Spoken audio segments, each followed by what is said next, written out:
Cheers. Cheers, I've had a head start. Welcome back to the afternoon pint. It's a half point. Steve Murphy, it's a pleasure to have you back. You opened this year with us, and you're closing this year with us. We've returned to the scene of the pint. There you go. Pretty darn cool. So thank you so much for... We're all drinking Murphy's in your honor. And we're drinking Murphy's in your honor. Well, at least you have Murphy's glasses. I can't attest for what to what's in it. This might be the first time I ever had a Murphy's. Well, it's very, very Did nice. you not have one last time we were... No? I don't know. I know I did, because I had a Guinness to start, and then I moved over to Murphy's. I had a Guinness, and then I had a Guinness Zero. Oh, you're right. Murphy's is a little different than Guinness. Yeah. A little sweeter. Mm-hmm. Yep. Yeah. Not bad, though. It's fantastic. Any beer is good on a Friday afternoon, you know? So. Well, free beer has always been my favorite beer. There you go. That's true. Cold, wet, and free. So it's December. You got a lot going on. Christmas Daddies is just around the corner. That's going to be this weekend coming, right? This show's coming out next Tuesday. So December 6th or 5th. So we are on the 2nd for this program. Yes, Christmas Daddies is on the 6th. That's right. Coming out this weekend. 62nd year. 62nd. Congratulations. Well, I wasn't there for all 62, I'll have you know. But but really, the community deserves congratulations for keeping it going. The one regret, I think, is that we still need it. Yeah. Yeah. You know, it would be nice to think that we don't need the sort of charity that we needed in 1964. But the truth is, we probably need it more now than we did then. Ain't that or at least as much. Yeah. No, that's probably true. Yeah, there's a lot of people struggling right now. Yeah. True. I mean, if we want to just hop to some more recent news, but I mean, we're the local food banks are going to be getting a $4 million influx of money. It sounds like from the provincial government selling off that American booze. So well, they had to do something with the liquor. Yeah. I think it's a good idea. Obviously, I think we wanted to make a political point, and the government made a strong political point. Yep. Delisting it or taking it off the shelves. On the other hand, what were we going to do with $14 million worth of hooch? I really wanted some bourbon for Christmas. Right? Well, you might be getting some now. Yeah, so I think I'll be. And you know what? I'll be there feel next week. good about drinking it because it's going to a good cause. Well, that's it. You're feeding people. And if I might, and I don't want to see politics in everything, but that's the genius of this decision. I agree. Nobody, the state is not going to benefit. The people are going to benefit. The Feed Nova Scotia network will benefit. Yep. Real people will benefit for Christmas. I mean, it's a perfect time. Yeah. I'm glad they. Some people I saw some people saying like, why wait so long? But I actually think this was the right time. I think it's the right time. Yeah. And I think the other point is, if the government had decided just to sell off the stock and take the profit, the question could have been fairly asked, what was the point? 100%. In other words, we had a price and we now know what it is. Mm-hmm. What we're seeing here now is that the product was withdrawn and will not be reordered, and the profit will go to food banks. Right. That strikes me as being a pretty good way to handle it. Yeah. I think it's smart. Yeah. So I just want to say real quick, this episode is for our listeners and fans, particularly in Atlantic Canada. So thank you so much for being with us this year. We've seen the show grow to heights we cannot imagine. We've told a lot of stories from walks of life, people we've never met, learned things we never thought we'd learn. My gosh, so thank you so much to everyone listening, and that's a big cheers to all of you at home. So thank you very, very much. Cheers to you folks. Yes. So, Steve, we thought what would be really cool this year is if we kind of did a year in review with you, right? To talk about, at least some of the big events that happened in 2025. Sure. So, it started off pretty great. What do you think?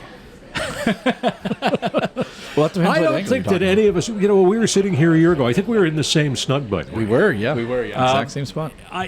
We knew, Trump had been elected. We knew there was going to be a seismic change in politics in the United States. I don't think any one of us, certainly I didn't have any sense of just how dramatic it was going to be. Right. No. I mean, we expected drama, but we got trauma. we didn't get drama. We got both. With a TR. Trauma. To this day, I was on the TikTok account of the White House, and I could not believe what I saw. I'll just leave it at that. Explicit lyrics and music to just people being looked at so harshly within their own country. Not political, but certainly not right. I'd go as far as say this is not political, because you know what? I sit and more than ever now I'm seeing replays of George Bush and Ronald Reagan and George Bush Sr., like HW and W kind of thing. And you sit back and you listen to some of the things they've said, And I'm finding myself going like, because this is, people look at it as a Republican thing, but I don't think this is a Republican-Democrat thing. That's a different thing. The Republicans, I'm listening to them. John McCain said really beautiful, nice, great things. Sure. Reagan, all of them, they all had really great things. I watched something this morning with George H.W., and I was like, oh, I can resonate with that. This is a different beast. This is a much different beast. I mean, this is not the Republican Party. No. I mean, it is still the Republican brand, but it is the Trump Republican or the MAGA Republican Party. And the thing is, I may have said this before, the fair-minded can disagree about public policy, and there's nothing wrong with that. In fact, democracy rather depends on it. My grave concern about what has been going on is the level of disrespect that the President of the United States has brought to the office. And I think that I can understand bluntness and I can understand being tough. I find it hard to accept rude and crude. Yeah. And particularly rude, crude, and disrespectful. And I just don't think there's any need for it in public discourse. And I don't think it's helpful. And I wonder if that will ultimately be the undoing of it. Maybe. There's a part of me that, because, people like yourself, if you were American down in Washington, you'd be going, tete-a-tete with this guy, calling you fake news and stuff, right? Well, sure, but the problem is, the other thing that's been sacrificed with the return of President Trump is truth. Yeah. Mr. Trump does not appear to feel in any way bound by any sort of, not only rules, but any sort of facts. And he says essentially whatever he wants to say, and there are very few people who are willing, perhaps they're not courageous enough to challenge him, because he's very good at tearing people down and defeating people. I mean, Marjorie Taylor Greene and what has happened with her is a great example. Yeah. Shocked me. She was his greatest supporter, and now, what's the old song, Cliff Richard? We don't talk anymore. Yeah. They're completely and totally out to lunch with each other. So, I don't know, but I do have a feeling that on matters of policy, people will disagree and should. I don't think that this is going to be maybe a question of policy disagreement in the end. It's going to be tonal, and it's going to be about the nature of leadership, the tone of leadership, and about the fact that there just are no guardrails around the President of the United States. I can't see how that can be sustained in the long term. I've always said that, but maybe I'm a fool. No, I've said that. We're about you can disagree on where your tax dollars go and certain policies and things like that, but how you treat people should not, that's the line in the sand for me. Yeah. So Yeah. But anyways, but I also don't think he's worried about what we think. No, he's really not. No. 100% And not. I loved our nice agent in Canada that we had this year. Wasn't that great? That was great, Yeah. eh? What a well gesture to see that actually go all over the world or all over North America. Well, it went viral, but I was actually thinking, and in fact, when this airs, I'm going to be doing an event with the Tourism Industry Association of Nova Scotia, and I'm actually going to suggest, I think we should set up a nice agency. Finally, a job I could do. And actually, have people go out and be nice agents. Wouldn't that be awesome? And that was this hour's 22 minutes idea, one of their brilliant ideas. Yeah. But why not do that? Why not actually say we are going to send out across the province next summer, maybe a lot of young people, and say you're our guests and we are the nice agents. There was a lot of niceness last night, and there's still a lot of kindness in Halifax. I was downtown last night, waterfront with my family. We walked the waterfront. I photobombed some people jokingly, and then got in their pictures and took their pictures for them. And I just had a lot of fun downtown last night. There's still real good. There's still a lot of good humans out there. I want people to know that. Yeah, absolutely so. But the thing that has amazed me, and and again, this hour is 22 minutes, is very good at taking serious subjects and lampooning them. They've been doing it for a long time. But the Americans that the nice agent talked to, they actually thought, I think some of them, that maybe this is an agency of the government of Canada. And what the heck, maybe it should be. Emotions were running high in the U.S. Some folks seeing this were quite like, wow, this is so beautiful. This is how you should run a country. Yeah. Right? And it's like, wow. You know what? Interesting. I actually shout out to this hour's 22 minutes, because 2025 has been a banger year from them. Yeah. I honestly I mean, I've always appreciated them, but they've had some ups and down years. But wow. Critch might be the best Trump impersonator. Oh, well, Critch is fabulous. I really Critch is think fantastic. He is. And they brought kids in the hall in as Carney this year. That was another great brilliant move. The thing is, and I know some of the people who work on 22 Minutes. 22 Minutes to me is a wee bit like Saturday Night Live. I think it's been consistently. Maybe not must-see TV, but probably should-see TV for a long time, and often must-see TV. Yeah. But there's a sine wave. I think that they've had a great year. They've got great content. It's a local Halifax guy, plays both Pierre Poilievre and Trudeau, and he nails both of them. Chris Wilson, Chris Wilson nails it. Trudeau, who's that? Yeah. This time last year, he was Prime Minister of Canada. That's right. And I don't think, again, and maybe we're not as... Now he's making fireworks for Katy Perry. Is that where he is? Yeah. No, but who would have predicted? I mean, we didn't, that Mr. Trudeau wouldn't be Prime Minister. Right. Well, I think a lot of people thought Poilievre was going to have that spot for a moment. Well, he was one of them. They weren't. I still think he does. Yeah, but I mean, to see what happened there, that massive shift was so crazy. Yeah, but I think there are a couple of parts of that have been overlooked that are worth talking about. Obviously, in a democracy, the person who gets the most seats gets the government. So Carney won the election. Right. But Poilievre got more votes than any Conservative leader since Brian Mulroney. Yep. That's an accomplishment.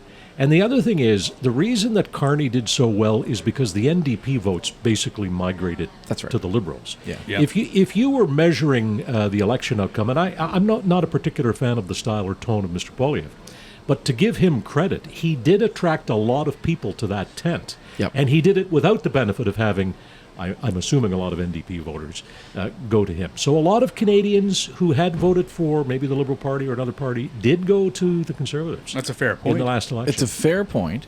I agree with you. Now, that being said, if we had another election right now, I don't think that would be the case. Well, you may be right. We're not going to have an election now. No, we're not. But I think the wild card in the next election, based on the situation as it is now, is going to be Quebec. Because we're seeing the reassertion of the separatist impulse in Quebec, the sovereignist impulse in Quebec. And it would seem to me that if the Bloc Québécois does better in Quebec in the next election, it is more likely to be at the expense of the Liberal Party than any other party, because, of course, the Liberals did very well in Quebec. So I would think that the risk for Mr. Carney going forward might be with the resurgence of the sovereignist impulse in Quebec. Having said that, just lost his Quebec general too. He did just lose his Quebec general, Mr. Guilbeault, who did the proper thing, if you ask me. Yeah. We know that Mr. Guilbeault has been a strident environmentalist his entire life. That's right. And whether you agree with the pipeline or not is not the issue in our discussion. Yeah. Clearly, Mr. Guilbeault could not abide that. Yep. So he did the right thing. He left the cabinet. Yeah. You'll notice he didn't leave the caucus. No, exactly. He did not defect from the government. That's right.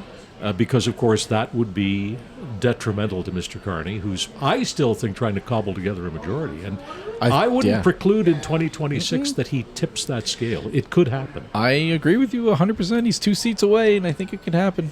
I think he claws his way there. I mean, I could talk about this all day because I think he's become this centrist that people are starting to relate to a little bit, like almost Chrétien-esque type of thing. I think that's a good analogy. And don't forget that Jean Chrétien with Paul Martin was not the kind of liberal that Pierre Elliott Trudeau was, and Mark Carney is not the kind of liberal that Justin Trudeau was. Yes. Mark Carney, I've got a number of friends who point out that Mark Carney is more of a conservative progressive, which we used to call a progressive conservative. That's right. Much closer even aligned to what we see here in Nova Scotia. Well, that's exactly right. And we are very centrist in our politics in Nova Scotia.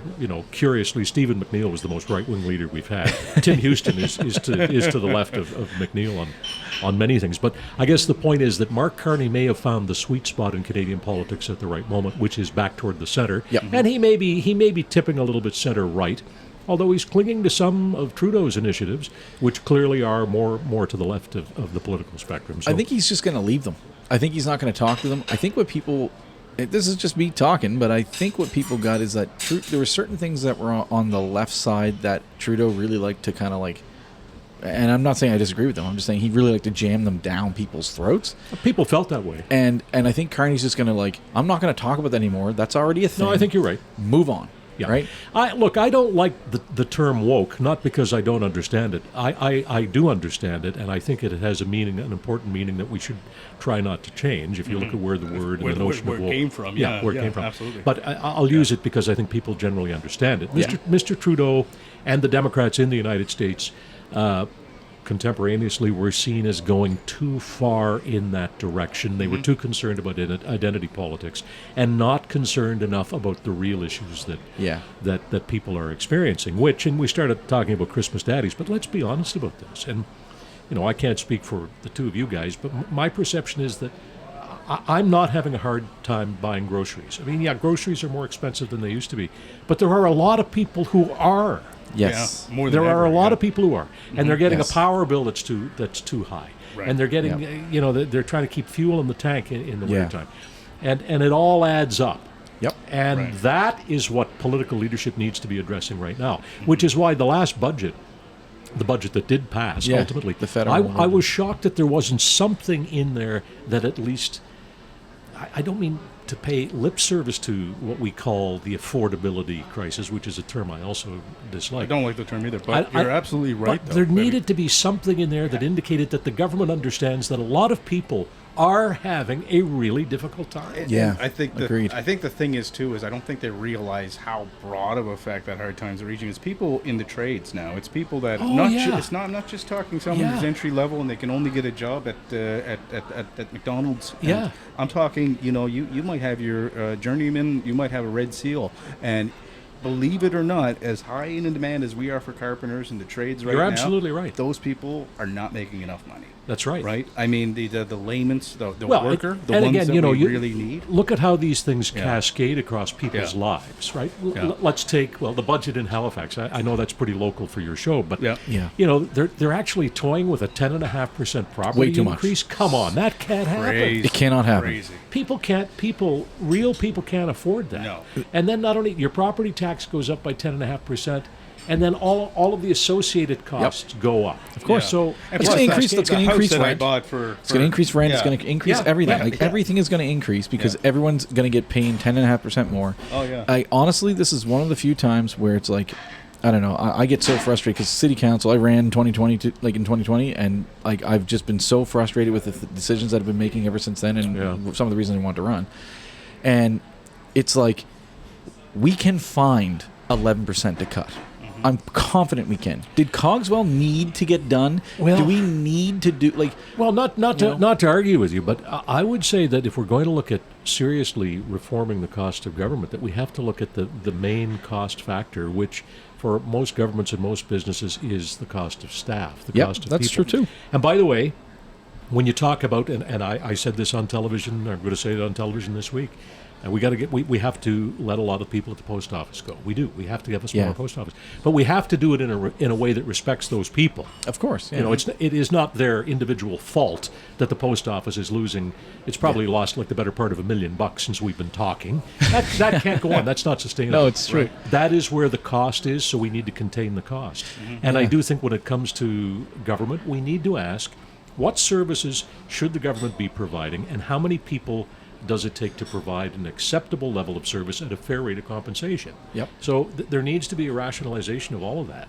That's hard-hearted because it does involve real people, and we need to treat those people with respect. Yeah. But we do need to deal with the problem. That is something that's happened this year. Is we've had 2 strikes.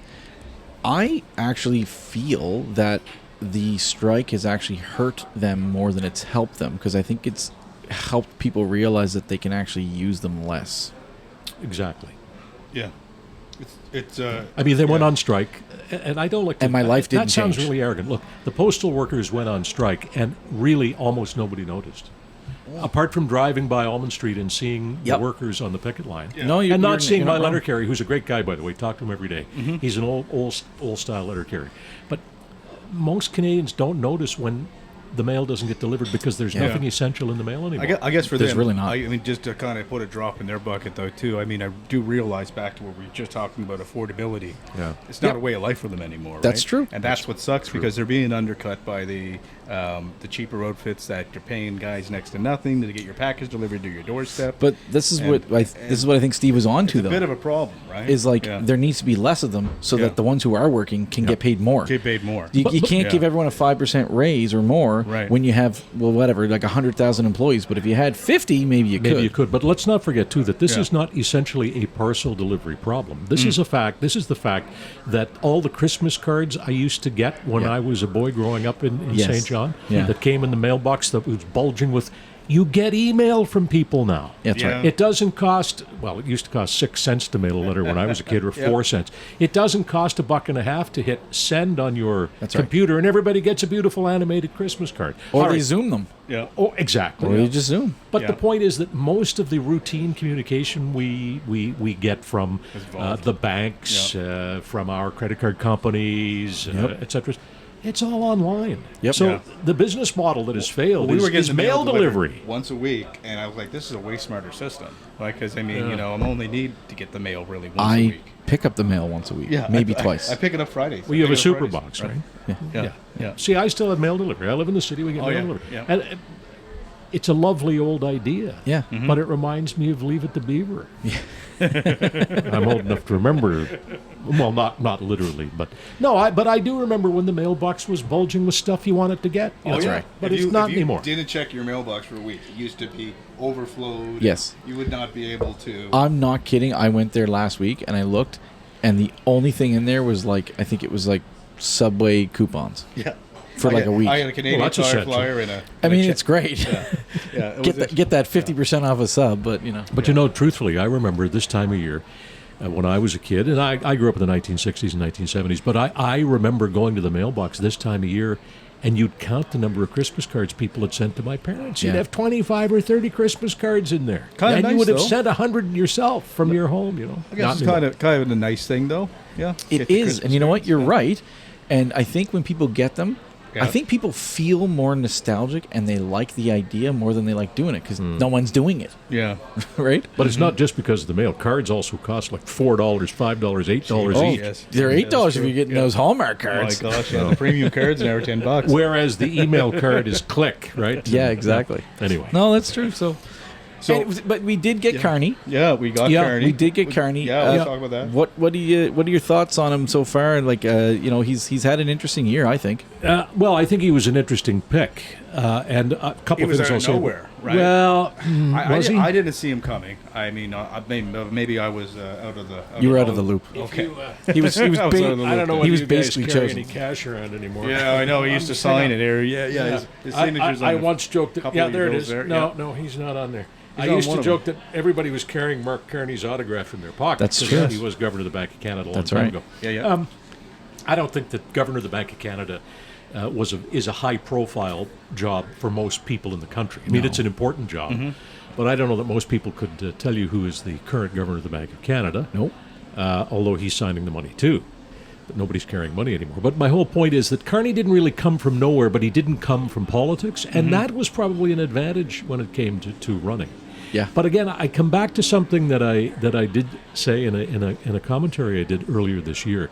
In the end, Canada wanted a change, and we got a change when Mr. Trudeau left. That was the most important thing that happened, and it was almost 1 year ago that Chrystia Freeland really put the icing on the cake when she made it clear that she could not abide Mr. Trudeau, and many in the caucus finally were prepared to Many say here in Nova Scotia and Yeah. Maritimes. yeah, that's right. that's right. Me too. So we got a lot of change when Trudeau left. A lot of Canadians were ready for Mr. Trudeau to go. So there was a certain amount of change delivered when the Liberal Party changed its leadership. And then we had an election campaign, and it came down to the question of, well, who are you most comfortable with? Who, in terms of their style, their tone, their personality, their policies? Yeah. And more people in more parts of the country said Mr. Carney. He won, by the way, a majority of seats in 6 of the 10 provinces and a Okay. plurality of the seats in British Columbia. So he's got a large majority, even though it's not he's got a large plurality, even though it's not a majority. Yeah. Okay. So, Interesting. yeah. But that could be hard to sustain particularly, again, if Quebec decides to go in a different direction, if there's any sort of surge in NDP support, and there may well be with this pipeline decision, there may be a lot of people in the West who, British Columbia particularly, who say, you know what? Liberals know. Jonathan Wilkinson and his crowd, they may say, no, we want to go in a more environmentally sensitive direction. I do wonder, though, if Trump did not get in, would we have Carney right now? I just wonder if that would have shifted the whole thing. I do. It's an unknowable. Yeah. I mean, Carney ran against Trump. Yeah, he did. But Poilievre ran against Trudeau. That's the problem. I mean, that's also true. Yes, he was still talking about Trudeau when it's like, he's not on the ballot, right? You know that, right? Yeah. So I mean, that's another reason why 22 Minutes has just been banging, because they've just they nailed it, right? Yeah. But the thing, a question I had for you about who do you think kind of came out to be the most about the carbon tax? Who do you because there's two sides of this, right? Like, someone was kind of lying to us about how it infected inflation, right? Well, it depends who you were listening to. I don't know that anybody seriously thought that the carbon tax was a major cause of inflation. Supply chain problems were the major cause of inflation, and probably still are. Although I'm now getting a little suspicious about some price increases. Although Brendan Doherty, who runs this bar, was just telling me they just did the menu and didn't have to put up the prices. That's awesome. For the winter. Because things, he said, food seems to have settled down a little bit. That's a good thing. Yeah. That's a good thing. But I don't know that many people thought that the carbon tax had a major impact on prices. It had some effect, for sure. But the carbon tax had a tremendous psychological effect on people. And when the consumer carbon tax was lifted, it dropped gasoline prices, home heating prices, and so on. So I think it had a tremendous psychological effect on people, and psychology is a major driver in the economy. So. You know what dropped my gas bill? Buying an EV. He bought a Leaf. I bought an EV this year. Did you? Yeah. It's I'm 3 months in, but so far I love it. Right. Haven't been to a gas station in 3 months. Really? Yeah. It's no effect on your power bill.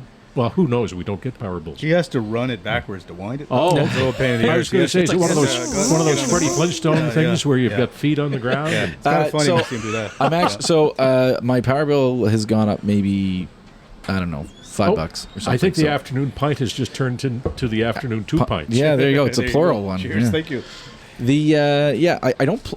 I'm very fortunate because I don't have to plug it into my work very often, or in my home very often, because my work provides free charging for electric cars. One thing I've noticed is the number of charging stations that are suddenly popping up. And of course, a lot of it has been legislated, but very impressive at the airport, for example, all the number of public places there are for EV charging. Do you know where I'm parked right now? Convention center and so on. I'm parked right now at the Halifax Library. Okay. I pay for parking there because they let me charge the car for free once you're parking there. So you're paying for the parking. But what do you pay for parking? What is it? We're Friday here, so I'll probably pay $7, maybe. The power is probably a quarter or something. Maybe. No, I'm not criticizing. But I would have had to pay for parking anyway. Yeah, that's true. Coming down, right? Yeah.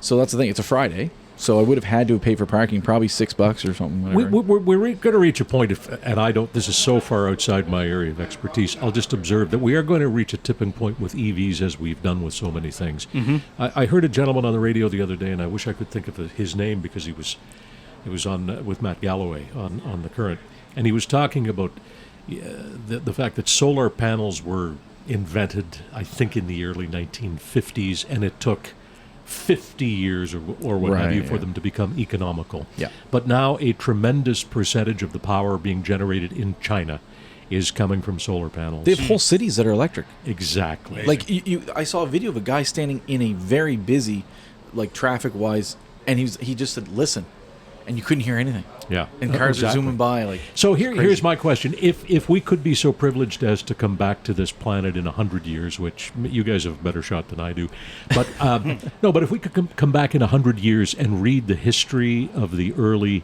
21st century, I believe there will be narratives that say, unbelievably, it took 2,000 years for man to realize that there was an unlimited supply of sun and wind. Seriously. But, stop to think of it. Yeah. There's an unlimited supply of sun and wind and tidal power. And eventually all these things will tip into being the way to go.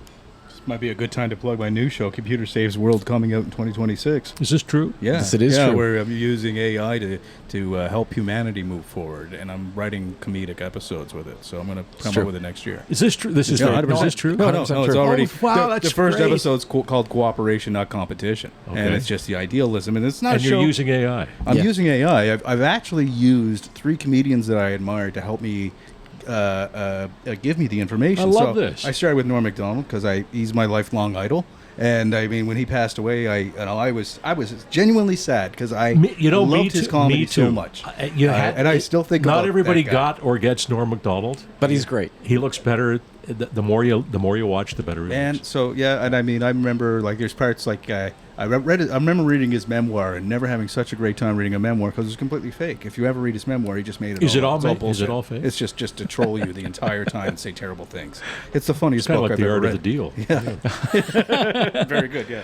So, but It was anyways, neither art nor deal. I used him at first, and then I said, no, that's a little too on the nose, and then I added a couple other comedians to help me with the writing or the creation this of this will be character. great. And when do including we see myself. this or hear this? Hopefully next year. I'll And have how it will out. we know if it's real? Well, it's edited by me loosely, and Okay. and that's about All right. it. Yeah. So then I'm going to put it out. I'm going to narrate in my own voice, and the joke is that the computer needed somebody that was, a little more salt of the earth to communicate its message. 'cause I see. It didn't want to sound too intelligent, right? So it's using me as a vessel. Oh, I thought you were going to say so. It went with Walter Cronkite or something. No, not at all. It had to sound Yeah. less intelligent. Yeah, Oh, I'm less sorry. intelligent, right? We needed to dumb it down because people weren't getting it, right? So. Common courtesy and respect prevents me from commenting further on that. Yeah, thank you. Thank you very much. Moving on.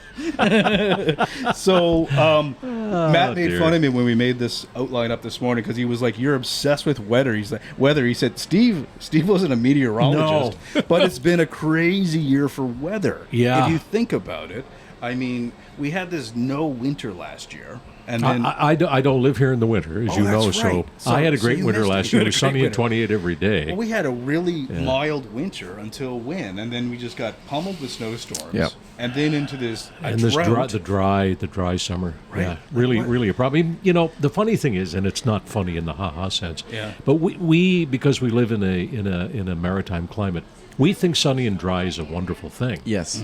And look, it's a lovely thing, And it kind of was, but it's not a good but, thing. but it's not No. a good thing. It's not good for No. it's not good for agriculture. No. For example, I love Honeycrisp apples, and we grow some of the very best Yeah. in the valley. I found it hard to find some good Honeycrisp apples because there just wasn't the moisture for them. Some of the Yeah. little ones are really sweet, but the nice big beauties I'm having trouble The finding. price was up on them this year. Oh, way up. Yeah. Way up. Yeah.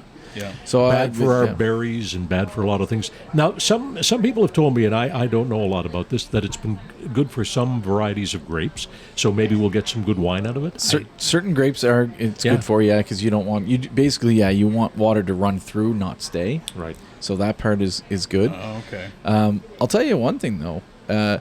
First year ever, we decided to go do cherry picking because strawberry picking wasn't super great. Blueberries was good, but blueberries. The blueberry industry wasn't good. no, but like when we went down, like we went yeah. and picked them. We got 3 big things of blueberries, and they were great blueberries. I But know we did someone cherries over for the at first Oxford, time. They had a terrible year. How are the cherries? The cherries were awesome. We bought like, I don't know, it was like something like 6 Where did you bags get cherries at? Duke Valley. in the valley. Yeah, Oh. down in the valley. Yeah, There's down. Dempsey's Corner, Cool. and we actually froze. We still have some. We're pulling cherries out of the freezer now, kind of Nice. thing, right? I want to say something about blueberries, apropos nothing we're talking about. I've always loved blueberries. When we were kids, we had blueberry fields right near the house. We'd go down and pick them. We'd eat them. Yeah. We'd eat more than we'd pick, Yeah, But yeah. if there were some left over, we'd sell them to the neighbors. But it isn't until the end of our blueberry season when we start getting the blueberries coming in from Mexico or Peru or wherever. It isn't until you get the hard comparison that you realize how good our blueberries are. Oh, they're so good.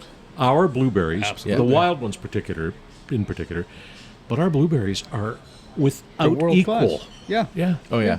No, they're yeah. mean, Like we have John Bragg is onto something here. I mean, the reason that he's the blueberry king is because our blueberries are king. They're the best in the world. Yeah, they had a really hard year this year, though. Yeah, They lost a ton of their crop, and they Yeah. didn't even know who was going to be, that they'd have to lay people off this year. They didn't know what they were going to do. Like, they've had a terrible year for blueberries, so it's a really scary thing. It is, but it's not too late to go out and buy frozen berries. And True. again, I'm not here to shill for anybody, but Yep. blueberries are so No. good for you. We've got a great supply, and they freeze perfectly. of Yes. course. They do, freeze honestly. great, and they're great in Cheerios. They are great in Yeah, Cheerios. keeps They're your cholesterol great in down, Cheerios. and you can have at night with a little almond milk. It's fantastic. That's fantastic. That's my nighttime snack, dude. I've been great. losing weight. Blueberries and Cheerios. I dropped 10 pounds this year, dude. So Did you really? Yeah, Good for you. So, yeah. I probably found it and picked it up. So yeah, so I agree about the weather. It was actually it was a really great summer in the sense that it didn't rain very much, and so you get to go out and do things more. We went to my family went to Newfoundland. It was like beautiful weather the whole time. But on the flip side of that is we had forest fires, and obviously those are pretty scary Pretty stuff. devastating. Yeah. I remember being in Cape Breton this year, and just every night I was just worried that my house was going to burn down because I was so far away. Right? And then, of course, there's the Yeah. fact that it's been raining now for 6 weeks. I mean, Yeah. we've had a lot of rain. Oh, yeah. We need the rain. We The need water it. tables Oh, yeah. badly need the Yeah. rain. Yeah, we definitely. I mean, the lake not far from my house, I've noticed it's starting to get up to normal levels again finally. But we went hiking like a month ago in the Blue Mountain area, and I saw a hockey net just sitting on the bottom of a lake, Really? like the ground. Yeah. So clearly there was people who played pond hockey there and everything, but it was just sitting right on the ground. It's like, eesh. Jeepers. Scary. So, Speaking yeah. of weather, if the weather forecast is right for tomorrow, which will be December 3rd when this plays, Oh, it gosh, could be quite a snowstorm. Be a great time to listen to this podcast. Yeah, seriously. You can have And a by the way, Murphy's if with us it indoors. turns out that there is no snow tomorrow, just forget that we talked about this. Exactly. So yeah, there's a bunch of other things that we want to talk about in the news. I mean, like there's been some international stuff that's been going on, like not just North American international, but there's some crazy stuff going on out in the Middle East, and some real unfortunate stuff. Been an obviously. unfortunate year for conflicts and stuff all around the world. Yeah. Yeah. Well, and tough. the only comment that I feel comfortable making about it in general is the American response to all of it has been noteworthy. Trump may have brought some degree of settlement in the Middle East. I mean, it remains to be It's seen. hard to really know. But yeah. what's going on in Venezuela is of grave Yeah. concern to me. That's in very much our neighborhood. Yep. I think sometimes we forget that Central and South America are not that far from us. Yeah. Geographically, look at where it is. So that's of some concern. And clearly, when a superpower, and really there's only one, although I would argue that China meets the definition, the modern definition of yeah. superpower. That when a superpower becomes proactive when it comes to attacking other nations, it's a serious matter. And Trump isn't wrong about drugs, and the drugs that have come into our lives have done palpable harm to our societies. Yep. But his response to a lot of this seems perhaps more political than it is based on sound policy. But Yeah, and just like there's just some, unfortunate stuff that's been going on. And I mean, you know what? Speaking of people who are going hungry, it's like I think about that all that food that was just burned to the ground there as well. I don't know if you heard about that, but Just fill us in real quick. If you can. just basically they're over in where is it? Like I think it's Yemen or something like that, or whatever, somewhere in around that region. There was a warehouse full of like food that could feed like something like 70,000 people or something, and they knew it was there. There's been warnings that hey, like this stuff is about to expire, and it basically sat and they let it expire, and then they just decided to burn the whole thing down with the food in it. Total waste of food. It's strange.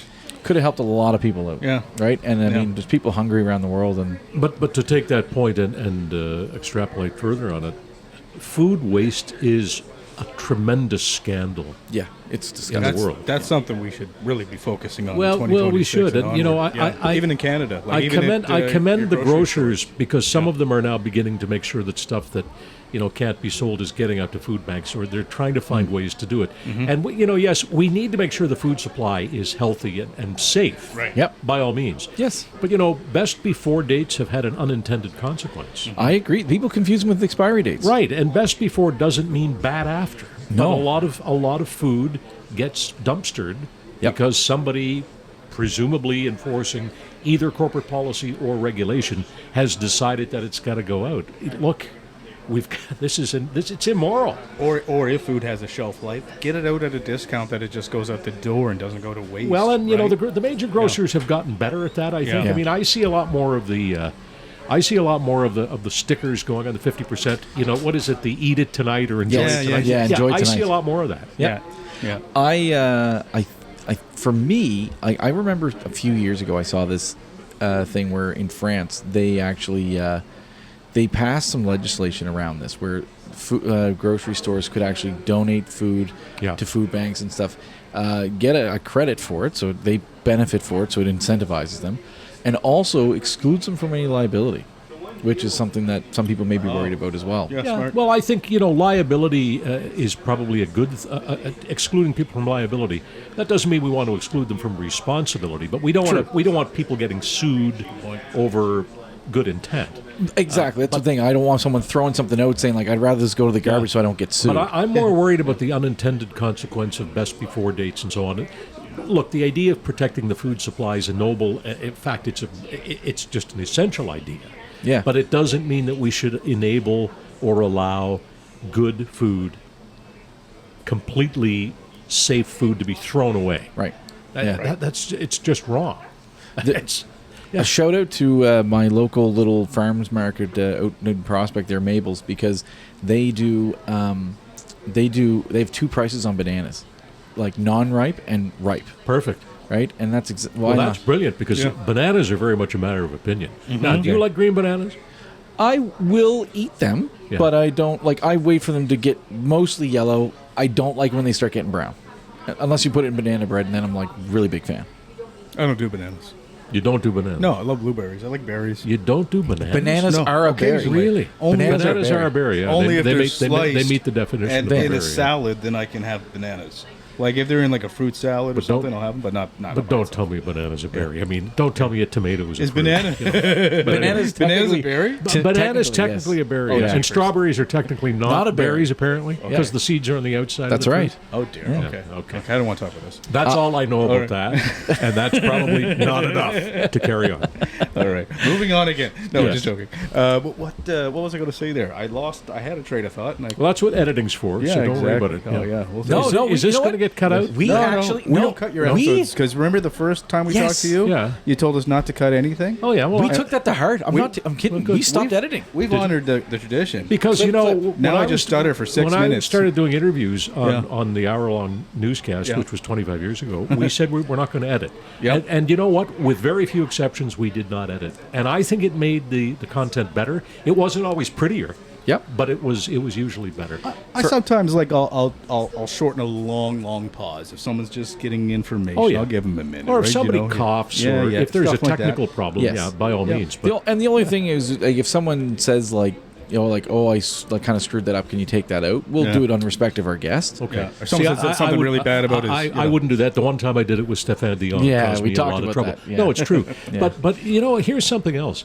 And again, journalists have the right of the responsibility, and whether you consider yourselves journalists, interviewers, what have you, journalists certainly have the right, some would say the responsibility, to edit. But I would offer this view. It is the knowledge of the public, or on the part of the public, that things get edited that leads people to be suspicious of editing. So true. Yeah. I'll clarify that to a degree. When we talk to politicians, we don't edit anything out. Good.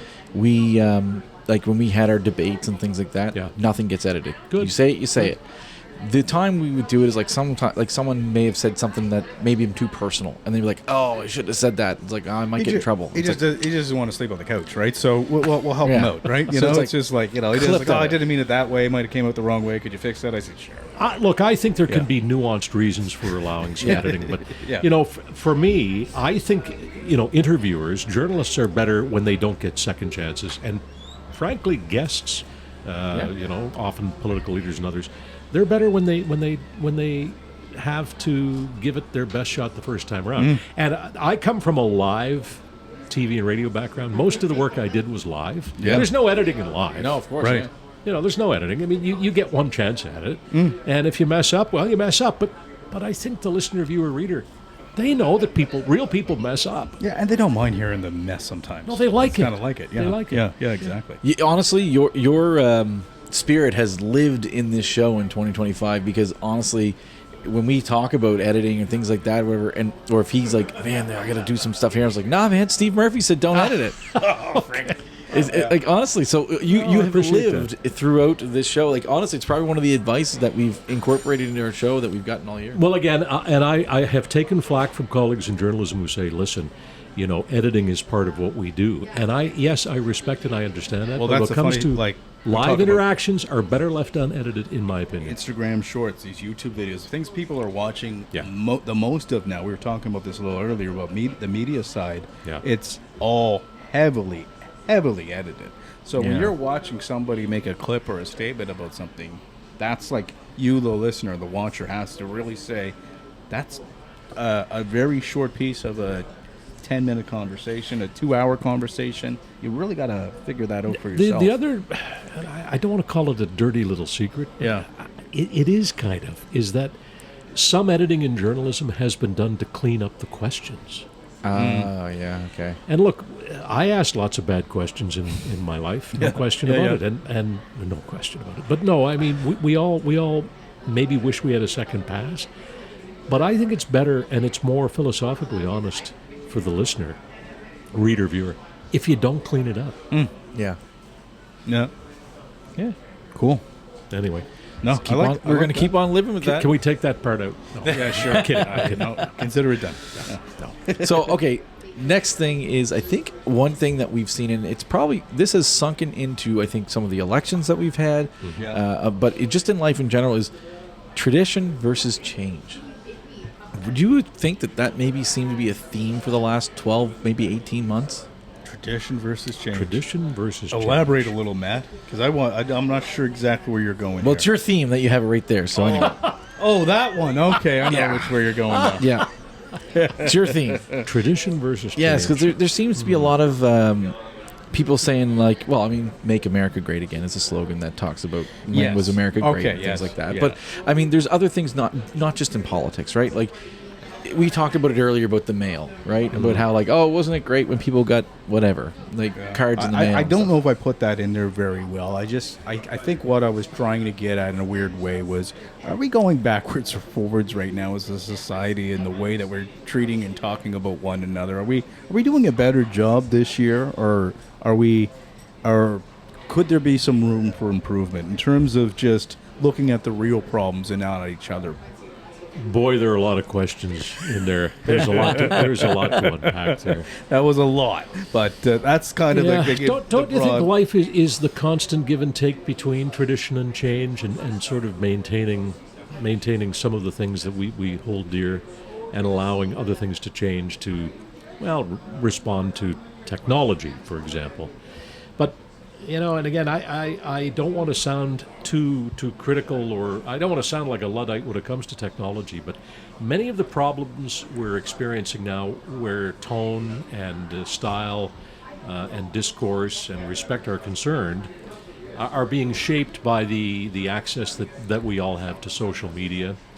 And all media are social if you stop to think about it. Yes. Yeah.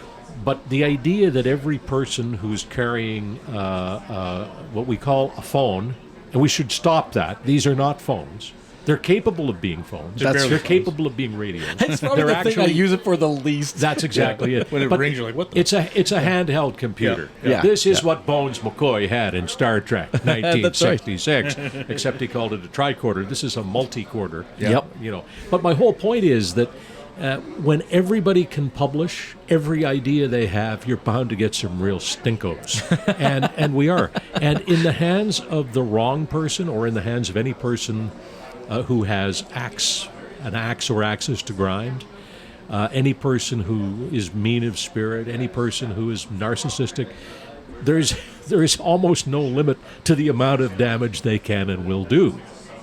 And that, I think, is what we're seeing on a very grand scale. Yeah, people rallying Yeah. together that maybe probably shouldn't have the ability to rally. But we're not going to stop it. No. I mean, it's not stoppable. No, it's The not. the toothpaste is out of the tube, so Yeah. we're going to have to get used to it.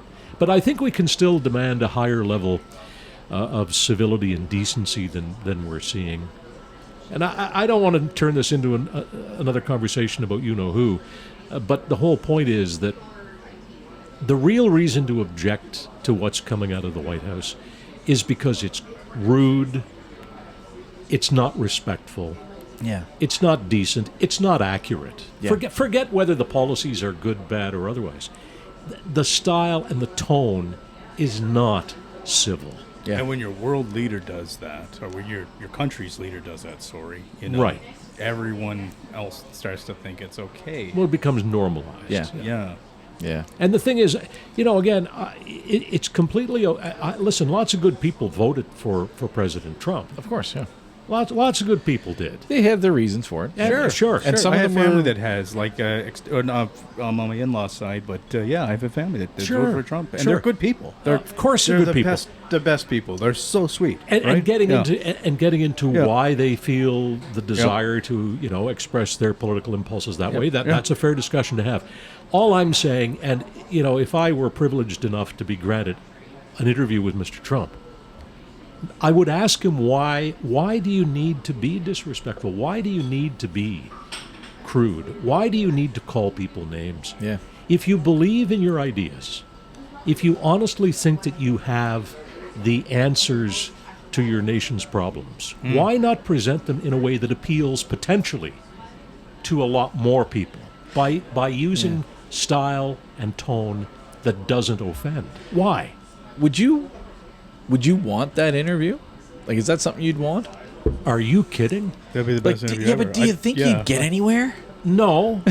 But that wouldn't prevent. No. Look, I think he's a very difficult. I came close to getting an interview with Trump before he was in politics. Okay. He did an event actually in the Maritimes, and we were talking to his people about it. I think he would be a very difficult man to interview. Yeah. But I think it would be worth trying. I wish somebody would try, and I wish somebody would present the whole thing without cutting it up. I think you're the right guy for it. You know what? So I was talking to I'm a manager at work and everything, right? So I was talking to my staff about why I was going to be meeting you here today and everything, and they all told me to say hi and they miss you, by the way. Like, yeah. So everyone was saying, like, yeah, we miss that guy on TV. Well, I appreciate that. But they a lot of them agreed that, like, we I think a lot of people recognize you as, like, a Atlantic legend in the news world, and a great interviewer. But I think, like, some people, I think people are sleeping. Not to blow smoke up your ass or anything, but a lot of people, I think, don't say out loud that you were even better than I think some people think. Well, you're awfully kind to say that. Because, like, you got it. You went at people the right way.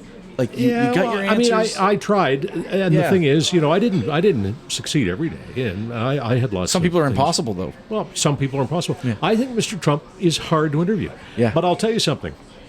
One of the people, one of the interviewers I most respected is the late Tim Russert, who anchored NBC's Meet the Press. And Tim Russert was, in my opinion, a brilliant interrogator. He was a lawyer by training, never practiced, but he brought a lawyer's approach to interviews. He constructed very good interviews. He interviewed people in a tough way, but he was a nice guy about it. Yeah. Unless you were giving him a lot of baffle gab, and then he came at you hard.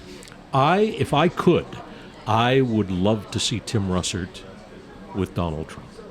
I think if Tim Russert hadn't died prematurely, very young man, at the height of his influence and career, he might have prevented Trump from being president, because Russert had a way of revealing, again, this is the kind of thing that gets you in trouble with Trump, but he's not going to hear this. But I would love it if he did. Russert was great at exposing frauds.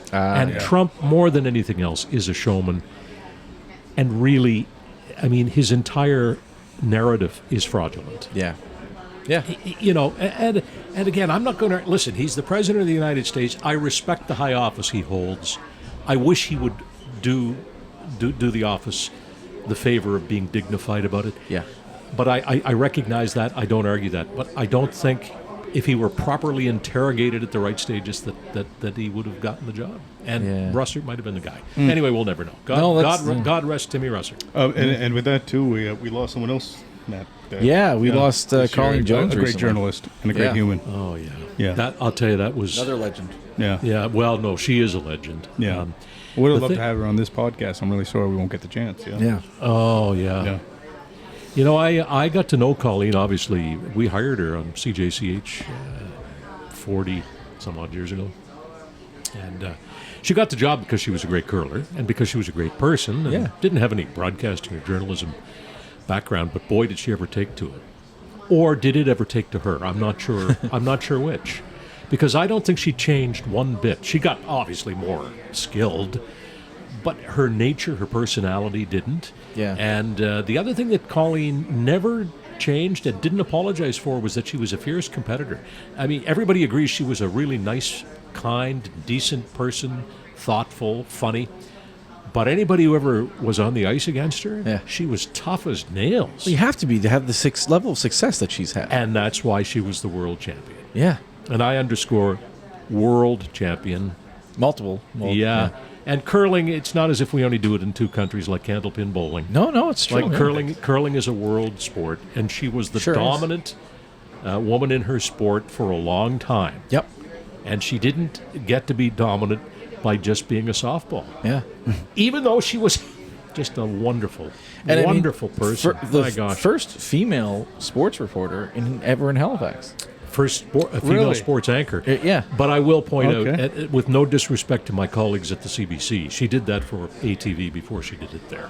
That's fine, yeah. But that's okay. She's still the first. She's still she number was one. absolutely the first. Very and cool. She loved it, and people loved her. Let's say cheers. Yeah, cheers. I always called her CJ because the radio station was CJ when we hired her. CJ and CJ. But no, she was a wonderful lady. Really good. Wonderful person. Yeah. Extraordinary in everything she did. Great mama too. Fierce. Heather and I were out with Colleen and her son at an event not that long ago. She was there with her son, and fiercely proud mama. Oh yeah. Good. Yeah, we've lost a couple local people. We lost Peter Bayless this year recently too. Oh, that's my son and I were talking about that today. My son's a Mooseheads fan, always has been, and as a younger kid, everybody loves Bayless. Right? Honestly, to this day, I don't think it's just something about him. I'm not saying he's the greatest singer or whatever, but something about him always hits when you hear him sing our national anthem. I couldn't agree more. And and he was a very good singer. It's not a question of that. But it was the way... It's not Celine Dion singing our anthem. That's all I mean. Well, no, fair enough. Yeah. And you know what? I don't think Peter Bayless would argue the point. I don't think so either. But the thing is, it was the way he did it. It was the passion he brought to it, the enthusiasm he brought. And you know what? Let's face it, he became an essential part of the game. I mean, obviously, it is about 60 minutes of hockey, but it's also about Ian Robinson on the PA and Bayless doing the anthem and Bobby Mack in the crowd. And it's about all of that, and he was such an essential part of 100%. that. Big time. Yeah. It's going to be good. Another cheers. Cheers to Bayless. Here's to him. Yeah. Go Moose, go. Go Moose, yeah. Go Moose. Boy, oh boy. Yeah, so, I mean... This has all happened this year, too. I know. It's crazy the amount of news that has happened this year. It's like you know, I'm almost going to blame Steve because he said, like, you know, on this last one, he was like, we'll come back and talk about the year. Yeah. You know what? I wouldn't have predicted any of these topics a year ago. Oh my gosh! Yeah. Well, like, I mean, again, like, and that's another like thing about Trump is we do lose sight of our own Atlantic presence and our own Atlantic news and what's going on in our own economy. He takes up a lot of. He takes up so much of the air, right? Yeah. And I guess that's something else it's really been a theme of our show this year, and we fell into it honestly. But the Atlantic economy. Yeah. I mean, it's wanted to talk a little bit about that. Well, and I'm glad you're bringing that up because I know Don Mills has been on here a couple of times. I had the great pleasure of working with Don and Dave on their book launch. Yeah. I highly commend that book. That's a great book. No matter what side you feel it's not an easy read. I mean, if you want an easy read, there's a lot of good complex thinking in the book. But their book also is beautifully detailed, lots of graphs and lots of points. And it isn't just their opinion. There's a lot of fact. Sure, there's some opinion. And Don Mills has never been shy about his opinions. Yeah. And now, you know, he's been tapped to lead this panel. Yep. Where hopefully he gets a good bully pulpit and people listen. I'm not saying Don's right about everything, but Don's right about an awful lot. Yes. And a lot of it is attitudinal. Another Don who I really respect is Donald Savoie at the University of Moncton, who's also written some very, very good books about what we need to do in Atlantic Canada to reclaim our place as an economic power. Because at Confederation, we were an economic power on the continent, not just in the country. No, you're right, Wow. Halifax and St. John and Sydney, these were continental cities of importance, along with Montreal. And it makes a lot of sense when you think about where we are geographically. Toronto. Yeah. But I mean, Halifax and St. John in particular were very, very critical to Canada. I actually asked, when we had Don and David on, I actually asked them if they thought that Federation was actually, may have hurt Nova Scotia / Halifax, which was an interesting, he didn't think so, but... Did it hurt? I think you could make the case that things would be a lot different had there not been Confederation. I think we sacrificed a lot to build a country. I think it was probably a sacrifice worth making, but I wish the country would recognize it, because when I hear people in other parts of our nation, and I hear this more west of Quebec, you know, Quebec and Quebec and the Maritimes have always had a great relationship. Yes, agreed. Montreal, Halifax, St. John was a triangulated economy. My wife's from there, so I love Montreal. I mean, I would take... Well, my wife's from Quebec City, but I love another place I love. Montreal, fabulous global city. But my whole point is that we sacrificed quite a bit to help build this country. Yeah. And I'm not sure that... And you can't live on your past accomplishments, but they need to be kept in context. You know, there wouldn't have been an American Revolution without the city of Boston, without the city of Philadelphia, without New York. You can't just pretend that America would exist without them. You can't pretend there's any Canada without Halifax, St. John, the major maritime cities. Yes. We were critical to it. Yeah. And we paid a high price. Was it worth it? Some would argue it was not. I don't know what the alternative would be. No, exactly. Right. Would we be a 3-province nation? Doubtful. Might we have become part of America? Possibly. Maybe. Yeah. Would you want to be there right now? No, not quite. Maine doesn't want to be there right now. I think we have a great country. Yeah, we do.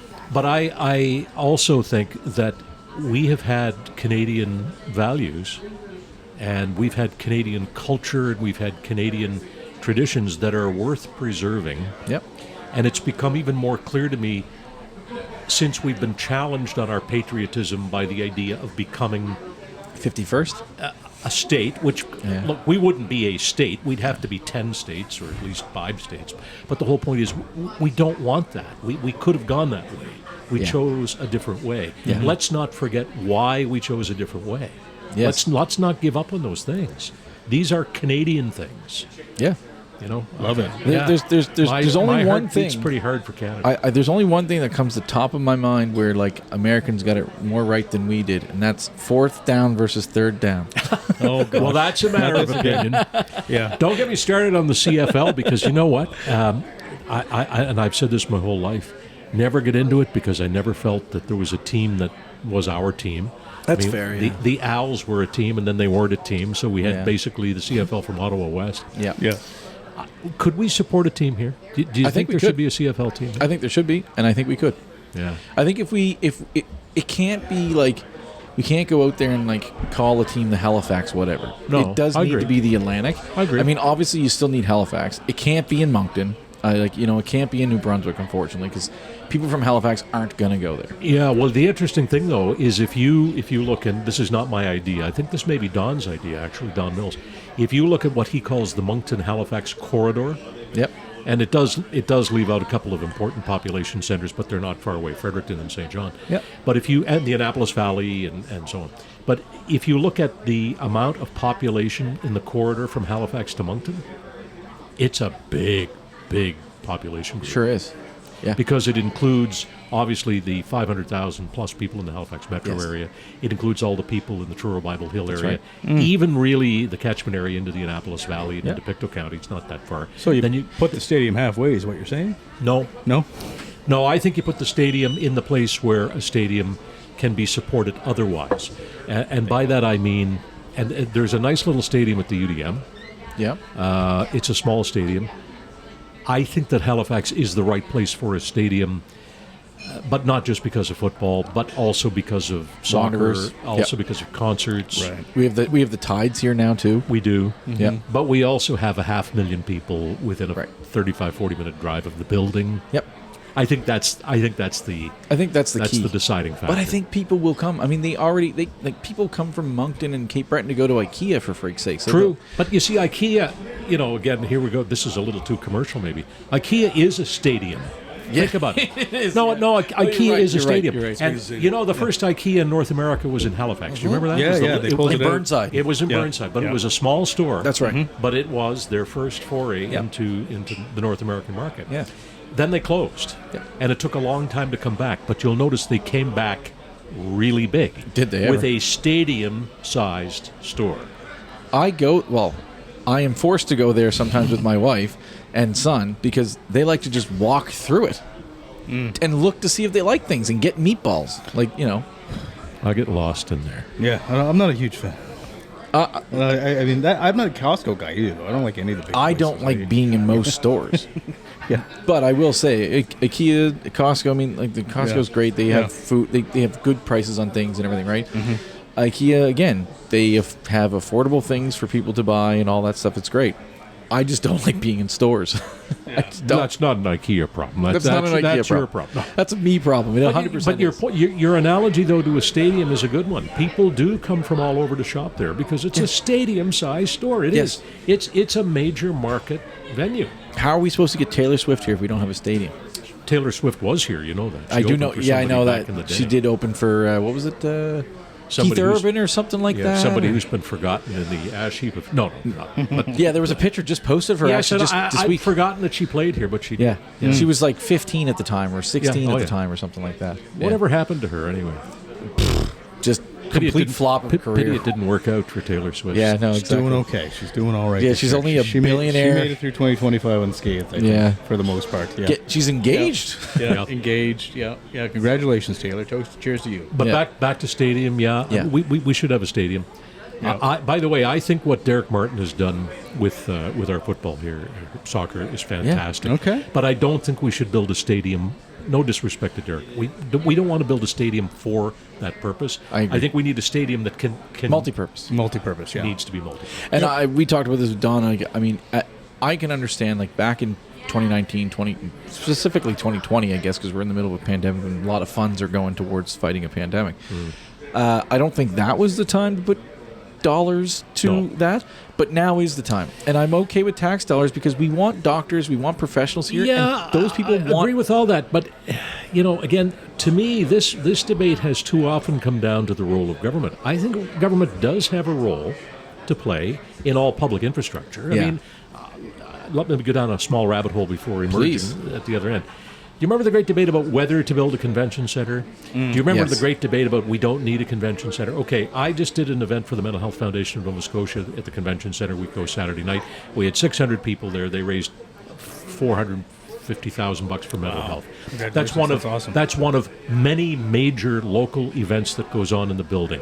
I said to Mr. Ramia Joe Ramia when I Yeah. saw him, the building is not just a convention center. No. It's a community facility. Sure is. It's part of our social infrastructure. It's How where we come go we- to celebrate how and come we raise did- money. Yeah, like, I mean, yeah, we... And the stadium's the same thing. Yeah. But the government didn't build the building.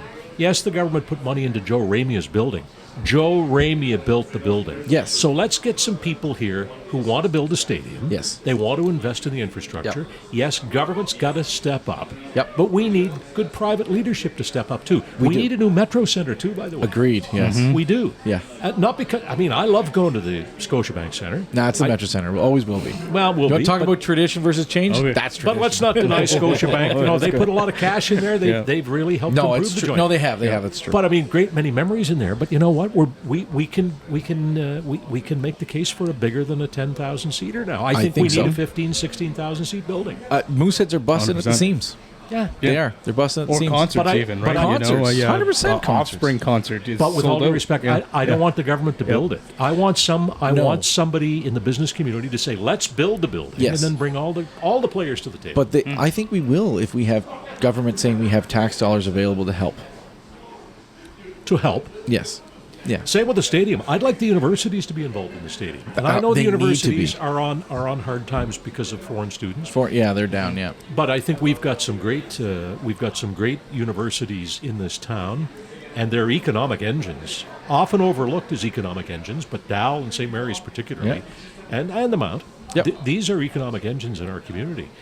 But they also are in a position to invest in this kind of infrastructure because they can use it. They Of can course. use it for their own purposes. They have football teams. They have soccer teams. They do. They Track do. and field and all that stuff. But they've also got a big donor base. They also have a big donor base. They do. No, you're right. They- You're right. and they do a lot of good work in the community, Yeah. not often recognized, Yeah. but they do. And Yeah.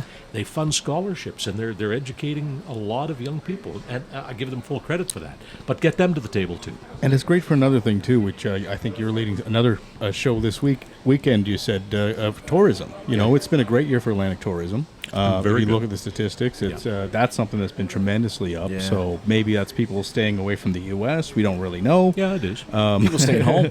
People staying home. But I mean, I've certainly I had a pretty well. Oh my gosh, I didn't get a chance to tell you.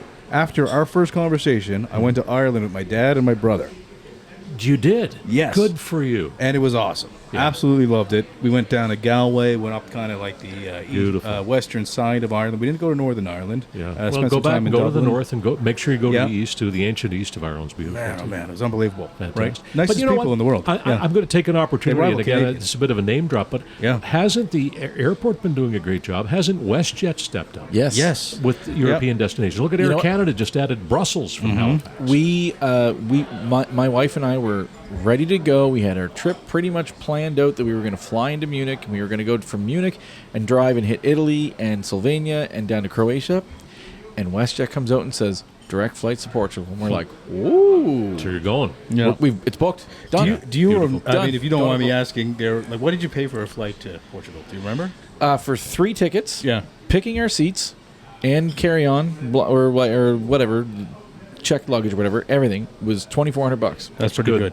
Three, That's yeah, pretty yeah, Yeah. And It's that's really door good. to door, and by that Yeah. I mean Halifax Airport Yep. to Europe and back. Sure it is. No, and we, Heather and I Yeah. went, we did Amsterdam and then connected down and met some friends in Italy. Yeah. Look, how great it is that Halifax is emerging as a European destination. Mm-hmm. And you know what? We may have Yeah. President Trump to thank for that. Because Maybe if that's we're true. not traveling down there, Yeah. we're traveling over there. And Yeah. WestJet, by the way, which has not been an Atlantic Canadian operator, Nope. is now running, what is it? Is it 10, 11 European destinations? Yeah, it's Next 11. summer. I think it is 11. Yeah. And Air Canada steps up with Brussels, which is a great airport to connect to Europe. And So, you know what? Yeah. Kind of shout out to some. We talked about this with Don Mills too, but shout out to someone who else we want on our show is Joyce Carter. Get her on. Hope to get her on next year. Yeah, we want to get her on. Obviously, she's leading the way, kind of really selling our airport and doing a great job at it. And Halifax Airport will be nice if they ever get it finished. I mean, it's. But you know what? That's a sign of a growing airport. No, that's yeah. true. And That's again, true. I don't love the plywood when you come in from Europe because they're under renovations. Yeah. But it's a good sign that the airport is building and rebuilding. Look at all the places to go out there and get a pint or to get a meal. Yeah, it's starting to compared grow. with. I just flew into Pearson, and like half the stuff was under construction when I got there. Oh yeah. Right. Same thing. Like Yeah. I flew there in October. Yeah. And like yeah. So what is this Atlantic tourism thing about that you're doing this week? Well, it's curious. thank you, sir. It's the Tourism Industry Association is having a major event in town. They haven't done it for a couple of years, and I'm down emceeing their awards dinner. Oh, cool. Sweet! It'll be tonight, December 2nd, Yeah. at the Westin. Nice. And we've got a lot to celebrate in tourism in this province. Sure do. When I came to Halifax in 1980, tourism as an industry was worth a fraction of $1 billion, which Yep. was a lot of money. You know what tourism's worth this year? Ooh, I'm going to shout out 1.8 billion. You are about half of the value of tourism. Oh, wow. It's $3.5 billion. Wow. That's a $3.5 billion industry. Yeah. In Nova Scotia alone. In Nova Scotia Oh, my alone. gosh. When I came here in 1980, I think it was around $500 million, and they were saying we can grow this to $1 billion. Wow. They've grown it to $3.5 billion. Yes, it's 45 years, but $3.5 billion. That's a major industry in this province. It's up there with all of our top industries. Always has What's been. PEI at? I'm just curious. Do we have an Don't idea? know. As a percentage It of would- their gross yeah. provincial product, it's probably more. Probably a little because more. They're They're small and they're it's smaller. seasonal. Yeah. But when you stop to consider that, Nova Scotia, we forget this because we live here. Yeah. We're at the edge of the continent. You have to come here on purpose. Yes. You don't drive through. It's not like Saskatchewan. No, where it's true. You There kind was of a get movie there. Don Cheadle was in once, and he landed in Nova Scotia. He's like, I'm in the armpit of Canada. What movie was that? Gosh, it was like Trader or something. It was this old movie. It came out 20 years ago. Gosh, I guess. Sorry, but anyway, sorry. I'm going to have to go and Google it. Yeah. But my whole point is, Nova Scotia is a purposeful destination. That's you right. come here on purpose. Yes. That's why we need to keep a ferry. That's why we need the flights Yeah. from Europe. That's why we need a big airport. That's why we need good roads. You Yeah. have to drive here on purpose. That's right. You're not going to get here by mistake. So yeah. Yeah. Good point. And, It's all and the we've done a things- good job with that. That's the thing that's you're kind of laying out the thing that I always say, that everything is connected here. Like we need leadership, whether it be private or public, that understands that if you want to attract doctors, you need entertainment, which Right. means you need a stadium, Right. For whatever, whether it's sports or other music or whatever, right? Yeah. Plays, whatever. Agreed.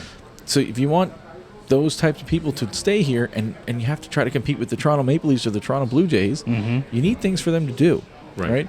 It's the same thing with tourism. You need the roads because you don't want people like banging up their cars as they're That's driving right. along. Well, they won't come back. They won't come back. Exactly. It's No, all you're right. those connected. So we need leadership that makes those decisions. Just to backtrack on something you just said, another piece of social infrastructure we need here is an intermediate building between the Rebecca Cohen size Yes. and the Metro Center. That's fair. So I was, Yeah. we were down to a few shows at the Metro Center this year. The Scotiabank, they've had some good shows.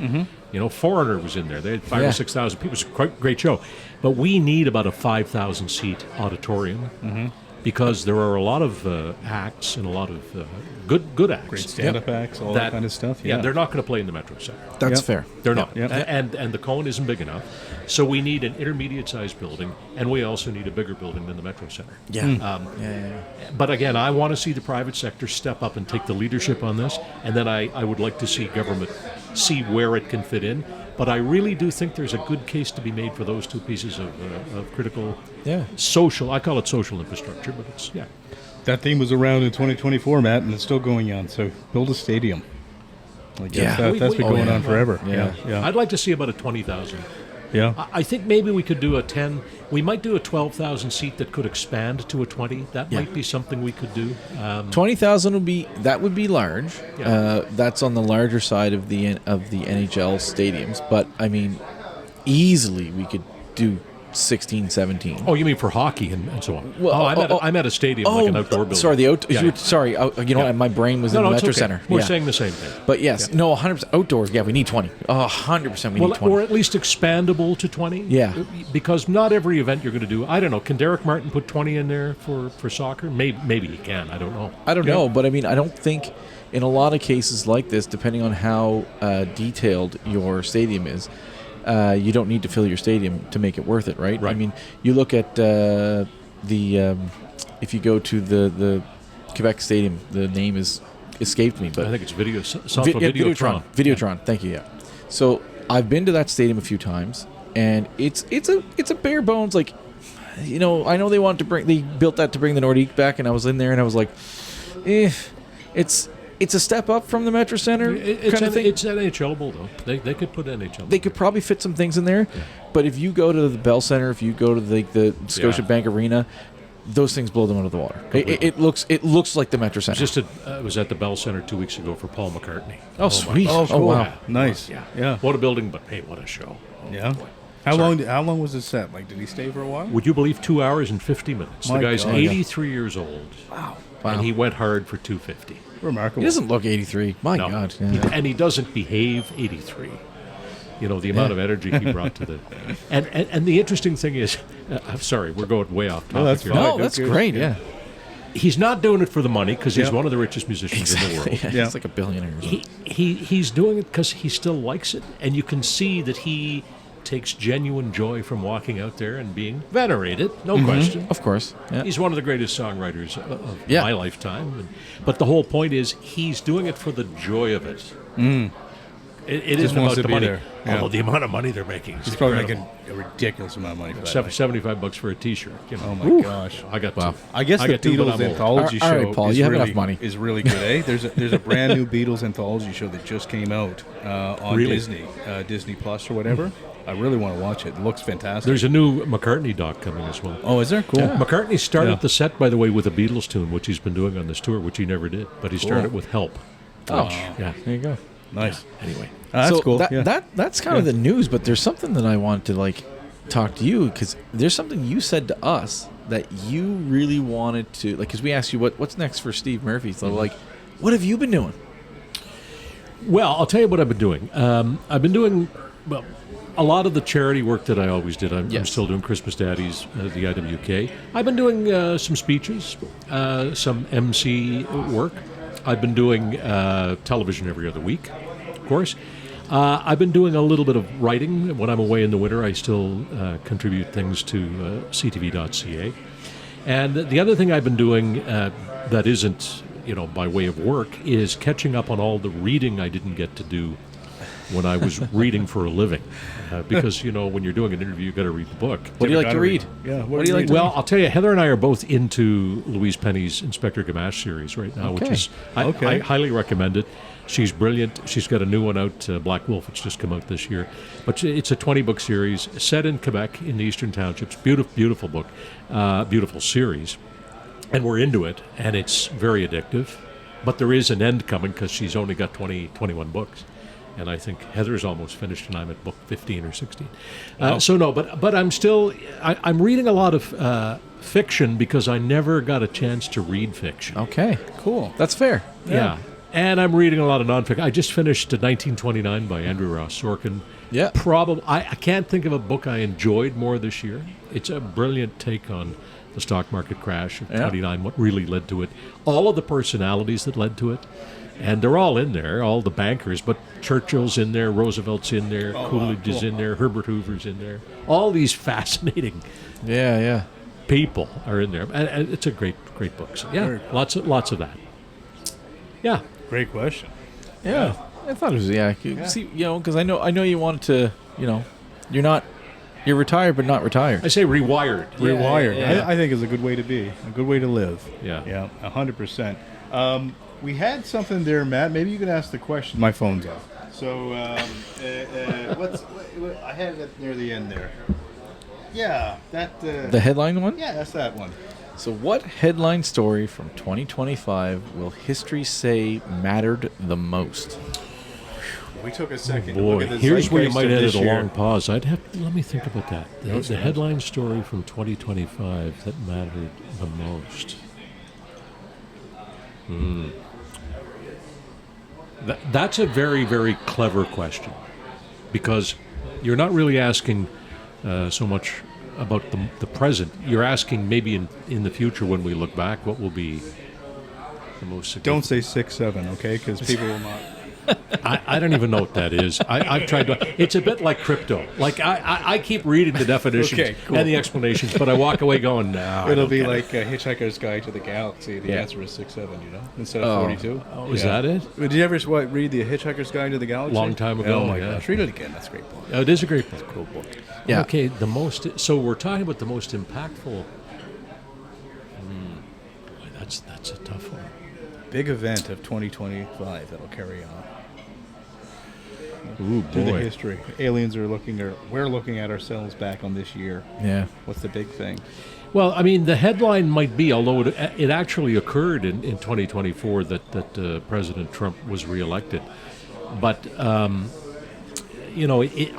it's whether you like him or not, it's hard to argue that everything Donald Trump does has significant effect. Global implications, almost everyone in the globe talks about everything that man does. Yeah. Yes. Exactly right. And it's certainly the effect that Mr. Trump has had on our own country. Nobody in this country voted for him, except Yes. Americans who live here. But, we have been more affected by Donald Trump and his policies probably than by almost anything that's happened in Canada. I think he's helped unite us when we were starting to fall apart a little bit. Bit of Well, I celebrity think, kick. yeah, he has had a unifying 100%. effect. And, the election of President Trump and his policies influenced the election in this country. Did it elect Mark Carney? I'm not prepared to say it's quite as simple as that, but No, it that's fair. It was certainly a factor. But I think that probably when the history of the period is written, Donald Trump is going to be one of the major figures. And I'm not going to draw any hasty analogies to other figures from politics, but the rise of political figures, individuals in the 20th century often did have very wide-ranging effects for generations. I'll say this, and hopefully I don't get any flack for anything, but I technically didn't get it, but I had some family who went to the U.S. this year and came back with a gift for me, because they thought it was funny, but they came back with a MAGA hat, and so I do have it, the red, 45, 47, and something like, my wife was like, "Why do you want that? Why would you keep that?" I'm like, "This is going to be history in the making." And it's already historic. Yeah, that's the thing. So it's it hangs, in the back of the closet, like not on display or anything like that. He puts it on every once in a while, just looks at himself in the mirror and smiles. No, but I just I was like, this is going to be a piece of Americana that is going, like, Somebody I know said they were going to give me a MAGA hat. Oh yeah. And it said, "Make America go away." That's pretty good. But can I maybe I shouldn't say this. No, I think I should say it, because I think a lot of Canadians feel this way. I don't dislike America. I don't dislike Americans. We still love America. We love everything about America. I just don't. I don't care for the style and the tone that's coming from the top. Right. But I still think that the United States has been a force for so much good work of course. in the world in our lifetime. Of course. And I think that I always loved. And my son Brendan and I went to. He's a huge baseball fan. I'm a Red Sox fan. I'm not a Blue Jays fan. Brendan is too. Yeah. We went to a major league ballpark every year for his teenage years. We were at Fenway many times, but we were also in Washington and both buildings in Chicago. We were in Milwaukee and we were in Atlanta. I mean, the whole point is I love the United States. Mm-hmm. Yeah. I never wanted to be an American. I don't want to be an American. No, but I no. like America. As a kid, you dream of going to California. When I was a kid, I thought California sounded the coolest Have you place been on to the planet. California? Oh yeah. I've been there since. Well, as a kid, One of the best. but you dream of these iconic American places. Oh no, it's true. Right? No, you're completely One of the right. best New York, vacations I had ever been on was just last year, like last summer, and my wife and son and I, we flew into Vegas, and we went to Utah, Arizona, and then back to Vegas. Very nice. It was one of the best vacations I've ever had in my life, and I've been to Europe a handful of times and traveled around, went down south. This was one of the best vacations I'd ever gone on, because the terrain is good. We did some hiking. Like, there's just some really cool things to experience. Yeah, it was great. And again, I think it's important maybe for us to remember, and we're closer to the United States geographically, physically, than any other people on Earth, with our friends in Mexico. Yeah. Obviously, they're very close as well. But America, to me, the United States of America has always been sort of a bit of a tougher country than we are in some respects, but it was never a mean country. Yeah. It was never mean. Yeah. You didn't have to agree with them all the time, and I think quite often we didn't. Right. But I never had a feeling that the Americans were mean people. And there's a meanness about America now that doesn't seem to be American. I don't think Americans are mean. American people aren't. I think it's a very slim minority. It's the loudest voices from the darkest corners and probably in the worst situations. And here's a that have bitter seen that irony shit. for all of the talk that is going on now about immigration in America. Yeah. By the way, Canada has had to curtail immigration. That's right. Curtailing immigration doesn't necessarily mean you're anti-immigrant. 100%. We've had some problems in Canada because of population, and immigration is part of that. Yeah. But when America turns on immigrants, it's turning on its own history. 100%. I totally agree with that. 100%. That's what they were founded on, right? And so were we. So are we, 100%. I mean, none of us is here because of thousands of years of history. No. Exactly. So, some of that, like, we'll call Shout it, out to the old triangle. we'll look at like some of the stuff like the racism that it is, where it's like people will, they see parades of a culture that may have, maybe from overseas, and people are like, what do you think of this? And I'm like, I think it's no different than a Santa Claus parade. I think it's fantastic. Exactly. Right? It's great. You know what? I like to experience other cultures and other cultures' food. So if they can bring it to me, then that's no, absolutely. Right? But again, this is why when I hear meanness of spirit It's a lot more meanness. coming from the top in the United States, Like I said, it doesn't feel right. it comes from the White House social media accounts. It's not just, it's at the highest level. You're getting the stamp of stuff approval thrown down, and then that just entices an audience of. And let me also say this. Hatred. I mean, in this country, there's some meanness in our politics. Of course at the there is. moment. Most Canadians are going to bristle against meanness. Right. I'm going to ask for a prediction from you. Speaking on the topic of meanness, Sure. indirectly hint. Okay. Do you think 60 days from now there will be a different leader in the Federal Conservative Party?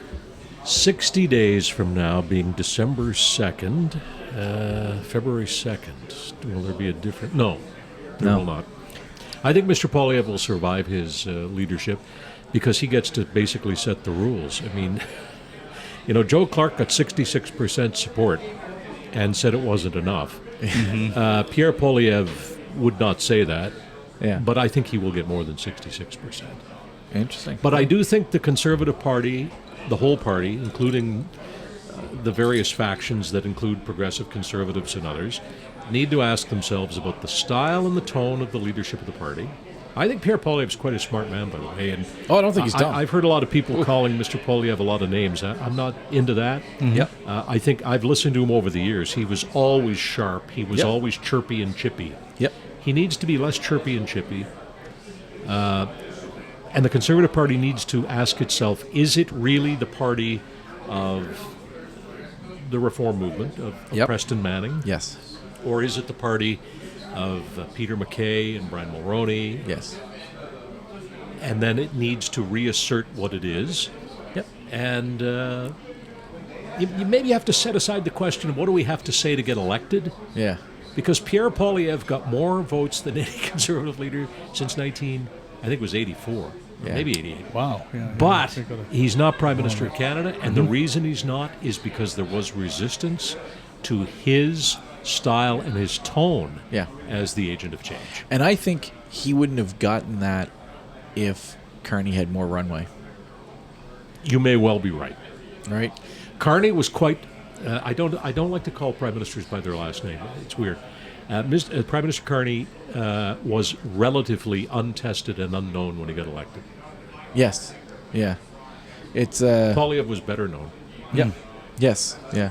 So, yeah. I was thinking when you got Michael Myers in the hockey rink with him, that's when I think he won, personally. But you guys think what you want to think. You're saying that to be funny, but I think you're not wrong about it. It changed. It flipped the whole thing around. It was just like, okay, yep. It showed the boring banker had some humor. Yeah. But the boring banker image is only one of his images. The guy's actually a pretty good athlete. He was pretty good as a hockey player. That's right. He played at quite a high level. But he also exercises a lot of humility, and Sure I does. think that's something a lot of Canadians do take a certain sense of pride in, and I think that's where Mr. Carney. Who Mr. was it who Carney said showed that it's important us. to know what you don't know? And I can't remember who coined that or who I'm quoting. But Mr. Carney got to be Prime Minister by knowing that he didn't know a lot about politics. Yeah. And who's he been leaning on since he's been Prime Minister on the hard politics? Who is the Trudeau minister who is still an important minister to Mark Carney? The most able politician in the cabinet is Dominic LeBlanc. Thank you. And Dominic LeBlanc, I've known Dominic LeBlanc for many years. Dominic LeBlanc is a very able guy. Yeah. Dominic LeBlanc is the kind of guy who's got the brass knuckles and he can deliver the hard punch, but he will do it in a way where you'll ask him to do it again. He's very skilled, and Mr. Carney has leaned on him heavily for the politics. And lean on the politics side, but then one of the things that I've really enjoyed is I think we talked about this with Don, is what I've liked about what he's done is he's traveled around the world, finding new partners to deal with, and he's done it like relatively quietly. And what I mean by that, obviously there's press releases and there's photos and stuff like that, but like it doesn't feel as showboaty as some of the other politicians in my past that I've seen. Interesting because, he's new to politics, but he's got a very impressive Rolodex. Yes. A lot of people will take his call because they've already talked to him. Exactly. I'm sure when he calls Keir Starmer, the Prime Minister of Great Britain, Keir Starmer doesn't need somebody to say, oh, yeah, he's the Prime Minister of Canada. Right. Because he's thinking, oh, yeah, he was the Governor of the Bank of England. Exactly. And because we've been at the same cocktail parties. Yes. So I think that he's played that very well, and I think we need a lot of that. Yeah. But on the subject of hard politics, Mark Carney is not a well-experienced politician. He's been around a lot of politicians. He's only ever won how many elections? Yeah, the one. One. Right. Yeah. He had to get elected leader of the Liberal Party, but he's only been elected member of Parliament once. By the people. So that's why he's leaned on a guy like Dom LeBlanc, who I think Dominic's been MP. He's not an old. He was elected as a boy practically. No, and Dominic. Some people say that he's one of the more powerful people in this country. Oh no, he is. Yeah. No, I don't think there's any doubt that he is. Yeah. And I think that the fact that we don't know that is part of the reason. That's he is that powerful. 100%. Yeah. Yeah. But politically, he's very, very astute. And I have no doubt that if there is going to be a trade deal with the United States, and by the way, I'm not convinced that there will be, but Dominic LeBlanc will be at the table when the arm wrestling goes on. Yeah. There's been some interesting thoughts around the whole trade deal stuff. Some people are actually thinking that We might come up ahead. well, we might come out ahead because the longer, that's what Don was saying, is like the longer this goes, actually the better it is for Canada. Debatably, but don't forget, the Prime Minister is sending some messages when he says things like, who cares? And, I talked to Trump, but it wasn't newsworthy. Yeah. He's sending another message, which is that maybe this isn't what we should be so preoccupied with, and maybe we can get by without it. Right. But we won't get by without it. We need some America pain. ultimately. I do believe Yeah, I that. think so But if how for no- we work with America might change. If for no Yeah. other reason that Yeah. they're just over there. Yeah, That's what I mean. 100%. It's Yeah, a fact of 100%. geography, Yeah, yeah, yeah. The guy history, over and the fence. culture. Yeah, exactly. Well, they're a big client and they're right next door. But we're a big client, 100%. and we're right next door. Yeah. No, listen, it's get back and forth. Yeah. I have a sense that automobiles are going to be the big change. Yeah. That and energy, which was actually here somewhere. We might have skipped over it, but that's okay. We're going to win on energy. Energy's- We might lose on automobiles. Energy's the thing. I think politics. I had a question in there. I don't even. It was. I don't know where the heck it was. Or maybe I deleted it. But it was about energy, and how I think energy is going to drive politics in the future. Right. This is going to But be it the has for a major long thing. time. Right. Yeah. It has for a long But time. Well, because there's a lot going on with like the progressive conservative right now, and like our current government, Nova Scotia, they're focusing on energy. It's in the forefront right now. Yeah, like, we didn't get into that. Yeah. I thought it was interesting that in the past few days the Premier's been talking about oil and gas because he's been all about wind. Yes. Oil and gas is, as he's we like say in Captain Maritime, a Planet, whole Earth, other fire, wind, water. He's everywhere, right? Yeah. Like he keeps going around. But yes, oil and gas is this week. Yeah. We'll see whether any companies want to go after oil and gas. Nobody wanted to go after uranium yet. We'll see about oil and there's gas. no bites on that. That's for sure. Wind, though, I don't know. I kind of hope that Premier Houston is right about wind. I hope so too. Sounds like a huge I love opportunity. the prospect of it. Yeah. I mean, I love the prospect of us having something that really drives our economy. That quite frankly, we set and forget. Yeah. I mean, not to sound frank, but that's what you want, right? And there's wind's going to be forever. There's those rumors of that like tidal.